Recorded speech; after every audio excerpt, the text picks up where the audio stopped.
سلمانہ بنی اسرائیل کو آزادی دے دو.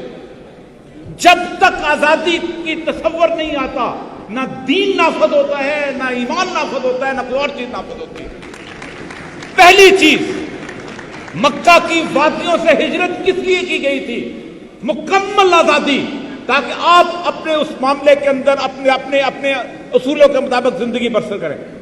اور دوسری چیز جو اسی آئین کے تحت تحفظ دی گئی ہے، اللہ کہتا ہے کہ میں نے تمام پیغمبروں کو بھیجا. میں قرآن کی آیت سنیں، تمام پیغمبروں کو لقد ارسلنا رسلنا بالبینات، نشانیاں لے کر بھیجا، وانزلنا معہم الکتاب، اور کتاب دے کر بھیجا، والمیزان، اور میزان.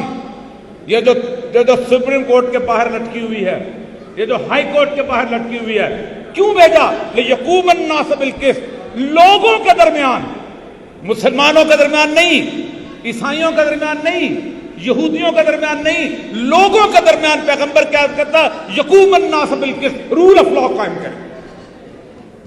یہ پیغمبروں کی ذمہ داری تھی رول آف لا کو قائم کرنا، یہ پیغمبروں کی ذمہ داری تھی انصاف کو قائم کرنا، یہ پیغمبروں کی ذمہ داری تھی کہ جو اس معاشرے کو اندر یہ جو میزان اور کتاب دے کے، کتاب کیا ہے؟ قانون کی کتاب جو اللہ نے نازل کیا.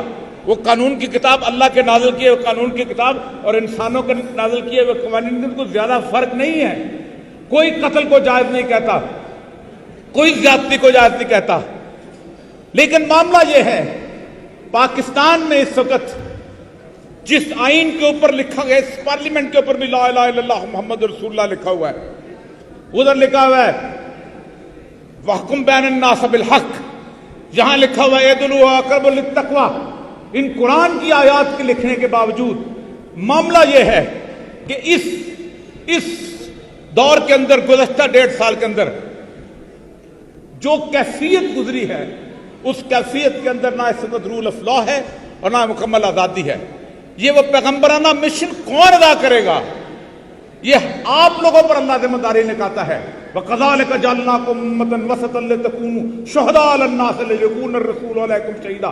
ہم نے تمہیں ذمہ داری دی ہے، بالکل ویسی ذمہ داری جیسی ہم نے پیغمبر کو دی تھی کہ تم پر گواہی دے. دو ذمہ داریاں مجھے پورے اس کے اندر اٹھا. اور اللہ کہتا ہے جب تم نہیں کرتے ہو نا، جب تم آزادی نہیں کرتے ہو نا، جب تم مکمل آزادی کی جدوجہد نہیں کرتے ہو، جب تم رول آف لا نہیں کرتے ہو، اللہ کہتا ہے میں کیا کرتا ہوں؟ لباس الجوع والخوف، میں تمہیں بھوک اور خوف کا لباس پہنا دیتا ہوں. کیا ہم نے بھوک اور خوف کا لباس نہیں پہنا ہوا؟ کیا ہم زندگی کے اندر وہ اس کیفیت کے اندر نہیں ہے کہ جس کو اللہ بیان کرتا ہے قرآن کے اندر کہ ہم ان کو ایسی کیفیت کے معیشتاً زنکا، ایک ایسی کیفیت میں کہیں گے کہ ان کی گزران مشکل کر دیں گے.